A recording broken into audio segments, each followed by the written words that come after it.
안녕하세요. 토목 엔지니어 돌정입니다. 4월 22일 주간 토목 소식 시작하겠습니다.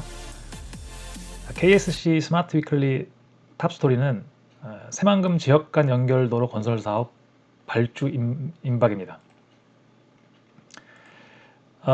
작년에 잼버리가 좀 말이 많았죠. 그래서 새만금 관련한 모든 사업들이 일단 일시 정지됐었고, 심지어는 새만금 기본 계획을 다시 하고 있는 지금 상황이죠.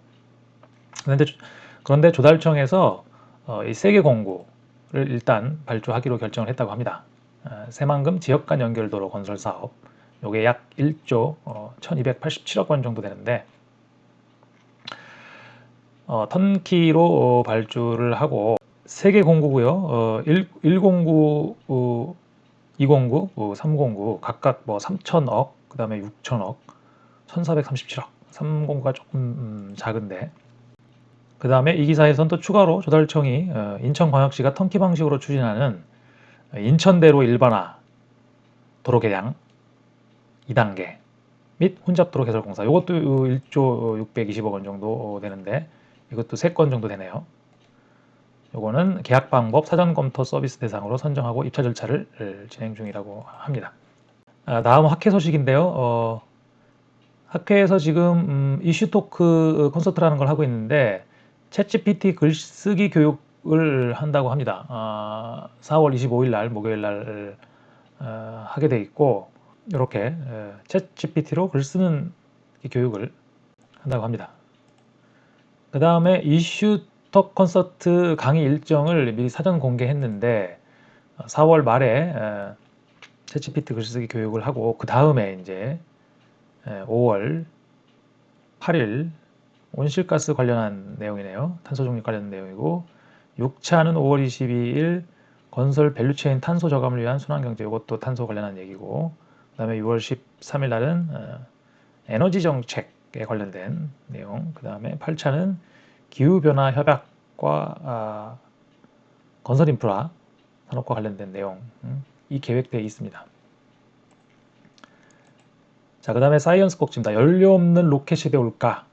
요거는 요즘 뭐 삼체라는 그 넷플릭스 시리즈도 그렇고 우주에 대해서 상당히 전 세계가 많은 투자를 하고 있는데, 연료 없는 로켓이라는 얘기입니다. 나사가 범선이라고 부릅니다. 그래서 이게 이제 범선이라는 게 바람으로 가는 배를 범선이라고 부르는데, 나사가 솔라셀, 그래서 80m 크기의 돛을 펼쳐가지고 햇빛만 있으면 추진력이 생성된다는 얘기죠. 연료가 필요 없고 장기간 우주 비행이 가능하다, 이렇게 애니메이션도 있는데, 태양풍이라고 하나요? 태양의 빛, 태양이 이제 빛을 발하는데 그게 입자이면서도 파동이잖아요. 태양 그 빛이라는 게. 그래서 그걸로 추진력을 얻어서 날아간다고 합니다. 태양에서 나오는 광자, 광자, 빛 입자겠죠. 광자 튕겨내 추진력을 만드는 도구다. 그러니까 바람 대신에 빛으로 간다는 얘기죠. 뭐 우주에는 저항이 거의 없죠. 공기가 없고 하니까 어떤 작은 에너지로도 추진력을 얻을 수 있는데, 지금까지는 연료를 태워서 그 작용 반작용의 법칙에 의해서 연료를 태워서 분사를 하면은 이제 그 반대쪽으로 날아가는 그런 방법을 썼는데, 그렇죠. 액체 수소 같은 물질을 동체 안에 실어서 연소시키는 것이 필수적이었는데, 이제는 광자를 이용해서 항해를 한다는데, 요거 그 반대 방향으로도 갈 수 있는 건지는 좀 궁금하더라고요. 태양이 있는데 태양 쪽으로 가는 것. 하긴 우리가 태양 쪽으로 갈 일은 별로 없나요? 보통 화성에 관심을 많이 가지고 있는데, 태양광이 아니라, 태양광은 빛을 전기로 바꿔서 어떤 에너지를 얻는 건데, 이거는 순수한 빛의 광자를 이용해서 항해를 할 수 있다는 거죠. 다음 뉴스도 이제 그 우주 뉴스인데, 보이저 1호. 보이저 1호가 이제 통신이 두절됐는데, 이게 언제 발사된 거냐면은 1977년. 그죠? 곧 여기서 이제 지천명이라고 얘기한 게 그럼 이제 50년이 다 돼간다는 얘기잖아요.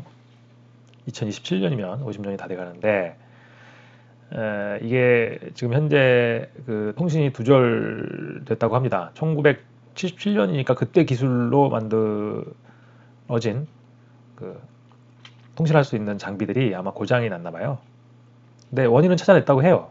원인은 찾아냈는데 지금 현재 지구에서부터 얼만큼 떨어져 있냐면 270억 킬로미터 떨어져 있다는데 이거 어디쯤 가고 있는 건가는 안 나온 것 같아요. 270억 킬로미터면 어디쯤 될까요? 지구에서 화성까지의 거리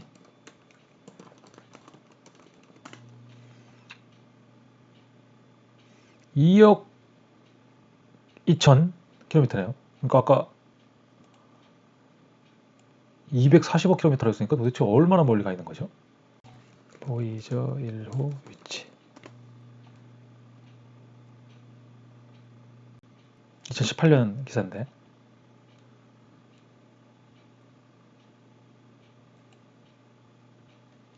아 훨씬 멀리 가 있네요. 그죠?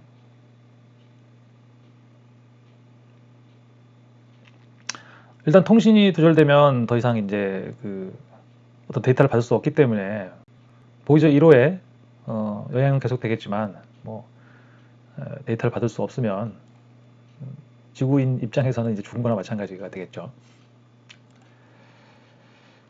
그 다음에 고무처럼 늘어나는 QLED. 이쪽 전자 쪽은 뭐 전자도 그렇고 IT도 그렇고 깜짝깜짝 놀래는 그런 뉴스들이 많이 나오는 것 같아요. 1.5배 늘려도 화질이 그대로다. 라는 얘기인데 기존에 이렇게 늘어날 수 있는 건 있었다고 해요. 근데 실제 뭐라 하나요? 발광 소자? 퀀텀 닷 발광 물질 그러니까 실제로 빛을 발하는 그 발광 소자인 퀀텀 닷 자체를 늘리는 게 아니었었대요. 그 사이에 있는 것들이 늘어나서 실제로 영상이 이제 이렇게 완벽하게 나타나는 건 아니었는데 이 연구에서는 이제 그 발광층 자체가 퀀텀 닷 발광층에 적용이 돼서 그게 신축이 된다고 합니다. 자체가. 그러니까 이게 늘어나도 발광이 된다는 얘기는 결국은 이렇게 휘거나 뭐 이렇게 해도 된다는 얘기니까 되게 플렉서블한 그런 패널을 만들 수 있겠죠. 이번에 건설은 첫 번째 소식은 휘황찬란한 이미지 제출, 잠수교 보행 사업화. 이게 지금 뭐 우리 통업 그 엔지니어들 입장에서는 지금 황당한 일이잖아요. 한강에다가 이런 말도 안 되는 시설들을 지금 만들려고 서울시가 공모전을 했죠. 여기 기사에서 보면은 이제 뭐 서울시에서는 그건 그냥 기획 공모전이라서 아이디어 차원이다 뭐 이렇게 얘기를 했는데 실제로 이제 이 기사도 나오지만 실제로 당선자를 상대로 설계 공모를 또 실시하거든요. 그러니까 연결돼 있는 거잖아요. 그 다음에 그 설계 공모의 자격자로서 건축사를 지정이 돼 있었다는 얘기죠. 기획 공모전서부터. 그래서 이번 주가 되겠네요. 이번 주에 그 설계 공모전 작품이 제출이 됩니다. 그래서 뭐 서울시 입장에서는 한강에 안전하지 않은 작품들은 이제 배제를 시키겠다고 하는 것 같은데 그럼 뭐하러 그 예산을 몇 억씩 들여가지고 기획 공모전 했냐 이거죠. 큰 문제입니다 이게. 자 다음 뉴스는 안 그래도 어려운데 중동발 리스크 그쵸? 지금 이란과 이스라엘이 이제 일촉즉발의 위기 상황에 있거든요. 이스라엘이 이란의 영사관을 전투기로 폭격을 해서 이란 사람들이 죽었죠. 원래 국제 법에 의해서 영사관은 거의 자국의 영토나 마찬가지거든요. 다른 나라에 있는 영사관도 그 나라의 영토로 본다는 얘기죠. 영토를 공격한 거나 마찬가지죠. 그래서 선을 넘었다라고들 많은 사람들이 그렇게 생각을 했었던 거잖아요. 그래서 이란은 그대로 보복을 했고, 즉 이스라엘 본토에다가 미사일을 날렸던 거죠. 그리고 지금 현재 그 오늘까지 뉴스를 보면 이스라엘도 이란에 재보복이라고 그래야 되나요? 재보복으로 뭐 드론이나 이런 걸로 이란에 있는 핵시설이 있는 그 근처를 아마 공격을 한 것 같습니다. 이게 참 그 중동 지역은 그야말로 화약고나 다름없습니다. 언제 어떻게 문제가 생길지 알 수 그런 상황이 되어버렸습니다. 다음에 3회 유찰 빗물터널. 이 빗물터널 사업을 세 군데, 광화문, 그 다음에 강남역, 도림천 일대 이렇게 발주를 했는데 작년부터 발주를 했어요. 근데 계속 유찰이 됐던 거죠. 작년 12월에 냈을 때는 PQ죠. 세선심사를 신청한 시공사가 하나도 없었다. 유찰됐고, 또 1월 중순에도 재공고를 냈지만 실행 비율을 따진 업체가 참여하지 않아 또 유찰됐고, 이 금액 자체가 강남역은 3,400억, 그 다음에 광화문이 2,400억, 도림천은 3,600억 정도 되는데 시공사가 남는 게 없다 하고 안 들어간 거죠. 그 다음 다시 공사비를 증액을 시켰습니다. 15% 정도 증액을 했죠. 그래서 각각 뭐 4,500억, 2,700억, 뭐 4,200억 이렇게 증액이 됐는데, 그래서 이제 3월에 다시 발주를 했죠. 그랬더니 강남역에는 코롱, 그 다음에 광화문에는 DLNC 본사가 그 광화문에 있으니까요. 그 다음에 도림천 사업에는 대우 컨소시엄이 응찰했어요. 각 공구당 한 개사만 입찰해서 결국 이것도 유찰이거든요. 자, 그래서 보통 이렇게 유찰되면 또 다시 또 발주를 낼 수밖에 없거든요. 유찰은 유찰이죠. 그래서 나중엔 또 수의계약으로 갈 수도 있는데, 참 이게 그 수의계약이라는 게 참 공무원들 입장에서도 좀 부담스러울 수 있어요. 이게 경쟁이 성립이 안 돼 버린 거니까 비판을 받을 수 있는 상황인 거죠. 자, 그래서 서울시 관계자는 22일 이후 경쟁 구도인지 아니면 단독 입찰인지 결정 날 것으로 보인다 했네요. 그러니까 이번에 그래서 공사비가 워낙 많이 올라서 남는 게 없어서 이제 이런 유찰이 계속 이어지고 있죠.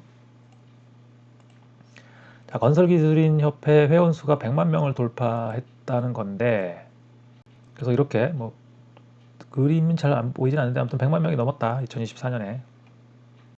그러니까 법으로 건설기술인의 경력을 관리하도록 했죠. 이거 뭐 이렇게 하는 나라들이 이렇게 많지 않을걸요. 그러니까 보통은 경력이라는 거는 그냥 이력서잖아요. 내가 어디 회사를 옮길 때 내가 뭐 어디서 뭐 했다 이런 거는 이력서 CV라고 하는데 그런 건데, 이걸 국가가 관리하는, 그죠? 그런 경우는 없죠. 거의. 세계적으로도 별로 이렇게 많지는 않은 걸로 알고 있어요. 그러다 보니까 이 법적으로 의무화되어 있다 보니까 모두 다 일을 하기 위해서는 가입을 해야 되고, 그래서 이제 100만이 된 거죠. 실제로 100만까지 올라간 것도 기술인뿐만 아니라 기능인들까지 다 여기에 들어갔습니다. 그러니까 기능인이 기술인이 될 수 있는 기회가 만들어진 게 그게 2015년? 2015년 정도 되겠네요. 10여 년 전에 어떤 일이 있었냐면은 영양기술이라는 게 생겼어요. 영양기술.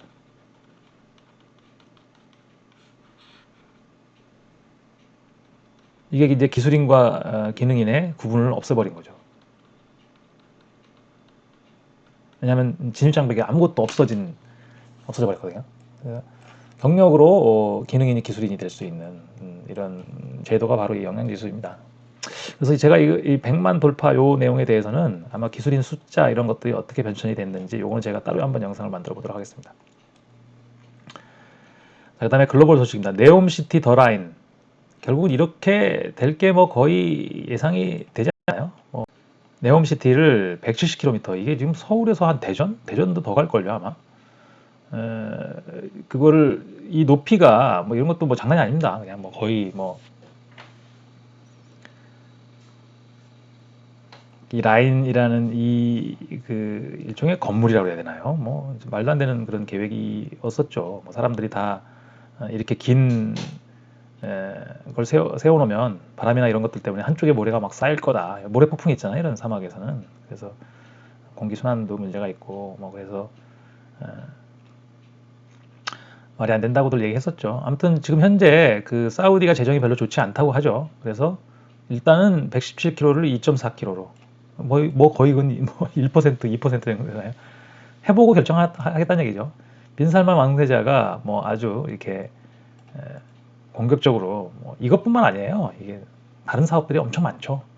이 더 라인은 그 중에 한 개일 뿐이고, 그래서 여기 국부펀드에 해당하죠. 사우디의 국부펀드에 해당하는 PIF라고 있죠. 그 펀드가 지금 상당히 재정 상태가 좋지 않다고 합니다.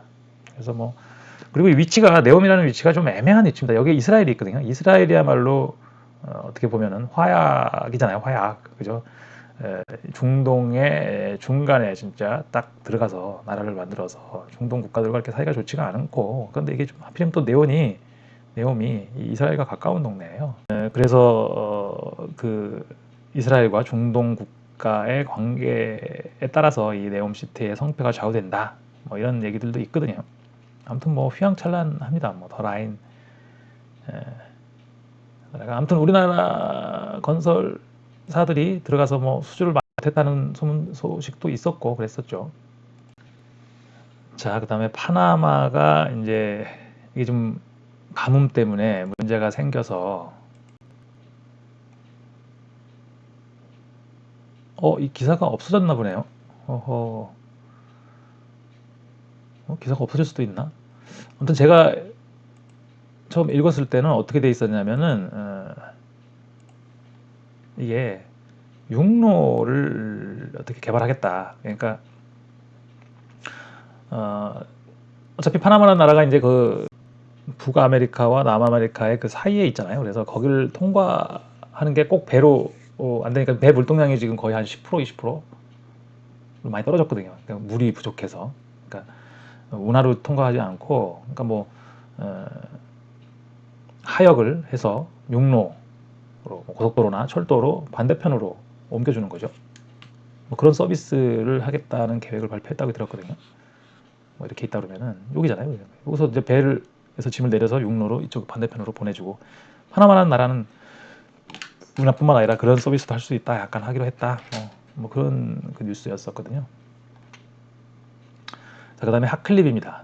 코레일에서는 이런 영상을 공개를 했고요. KTX 20주년, 개통 20주년 그런 홍보 영상입니다. 그래서 KTX가 빠르고 뭐 안전하다, 뭐 그런 영상이고요. 그 다음에 두 번째는 홍콩 공항 얘기입니다.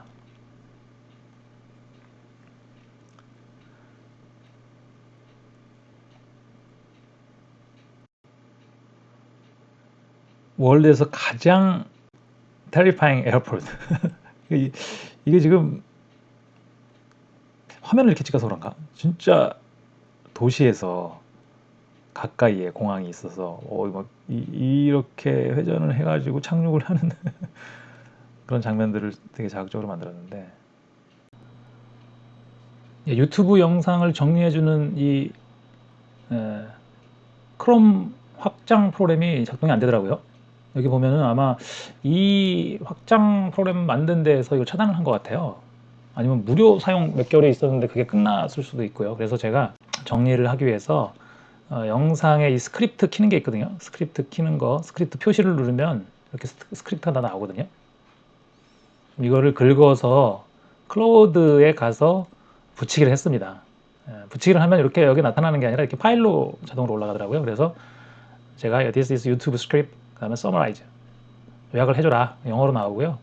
이걸 한글로 번역을 해달라고 했습니다. 그래서 이 영상은 1998년에 폐쇄된 홍콩의 전설적인 카이타 국제공항과 이 부지의 재개발 프로젝트에 대한 설명이에요. 그러니까 공항을 재개발하는 게 아니라 폐쇄됐기 때문에 여기를 크루즈 시설, 주택, 경기장, 대형 공원 등 뭐 여러 가지 복합 개발을 하고 있는 모양입니다.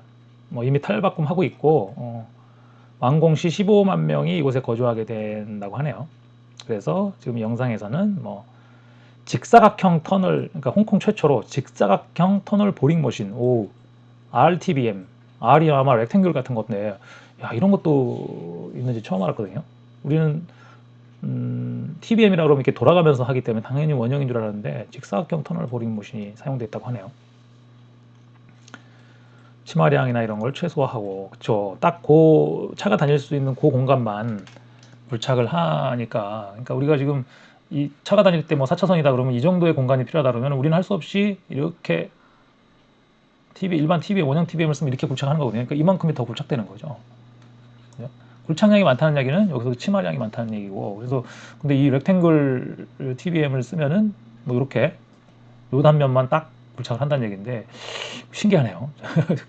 아마 돌리면서 파는 방법은 아니겠죠. 뭔가 다른 방법이 있을 수 있겠죠. 나중에 한번 찾아봐야겠습니다. 토목 엔지니어들이 홍콩 토목 엔지니어들의 전문성을 보여주고 있다. 그 다음에 카이탁 공항에 대해서 좀 알려달라고 요청을 했어요. 클로드한테. 1925년부터 98년까지 운영됐는데 당시로는 상당히 긴 3km가 넘는 활주로였지만 주변에 도심 개발이 이루어지면서 빌딩 사이로 아까 영상에도 나왔죠.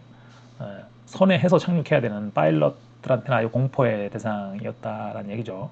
아무튼 1998년 7월 카이탁 공항은 마지막 비행의 이륙과 함께 역사의 뒤안길로 사라졌다고 합니다. 그래서 요거 제가 위성 사진을 한번 봤거든요. 이미 많이 개발이 돼서 빌딩들도 엄청 올라와 있던데요. 그러니까 뭐 공항이라는 부지가 워낙 넓고 하니 공사 중인 부분도 있네요. 이렇게 빌딩들이 다 올라와 있는 걸로 보이고 아까 설명에도 나와 있었지만은 뭐 경기장 이쪽은 아직 시공 중인 것 같죠. 그래서 전체적으로 공항이 아마 여기 활주로고 이쪽이 아마 랜드사이드 그러니까 뭐 공항 청사 뭐 이런 게 있었나 봐요. 여기 지금 개발 중이고 이쪽은 이미 많이 개발돼 있고 그런 것 같습니다.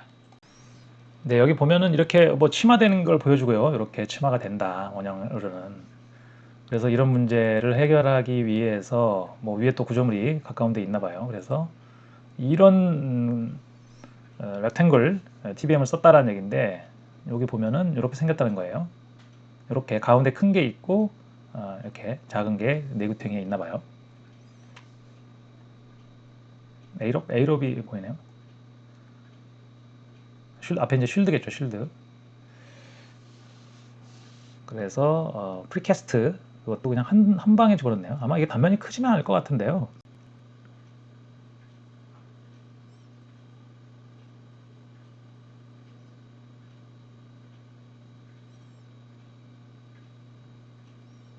이렇게 큰 게 있고 양쪽을 따라가는 걸로 약간 원형이라서 분산이 된다는 얘기인가 봐요. 아무튼 재밌는 내용입니다. 자, 그런 영상이었습니다. 자, 다음은 이거 매시브 엔지니어링 미스테이크인데 이 채널은 뭐 어떻게 보면 나름대로 그 의미가 있는 채널입니다. 이렇게 어떤 사고들에 대해서 여기도 지금 사고들에 대해서 소개하는 그런 채널이거든요. 그래서 전문가들도 나와서 인터뷰도 하고 이렇게 하면서 소개를 합니다. 뭐 크레인 넘어간 것도 있고 다리 붕괴된 거. 여기서는 지금 이 다리 붕괴된 게 나오고 있는데 여기가 이제 가설 장비가 아마 추락했나 봐요. 요 위에 이제 아치교처럼 생긴 건데 저 위에를 아마 콘크리트교다 보니까 가설 장비를 이용해서 가설을 하는 과정에서 이렇게 요 위에를 걸려 있던 일종의 뭐 스캐폴딩 시스템이겠죠. 스캐폴딩 시스템이 추락하면서 뭐 작업자도 사망자도 발생하고 뭐 이런. 요게 지금 현재는 이제 이렇게 완공이 되어 있는 모양이네요. 그리고 뭐 타워 크레인 붕괴 뭐 이런 것들이 소개가 되고 있습니다. 자, 우리나라에서는 이런 것들이 소개가 되기가 좀 힘들죠. 뭐 발주처도 그렇고 또 시공사 아니면 관련된 뭐 설계사나 감리 이런 데서 좀 싫어할 수 있겠죠. 그러다 보니까 잘 공개가 안 되는데 아무튼 여기는 좀 많이 공개가 돼 있습니다. 자, 이상으로 4월 22일 주간 토목 소식 모두 마치도록 하겠습니다. 감사합니다.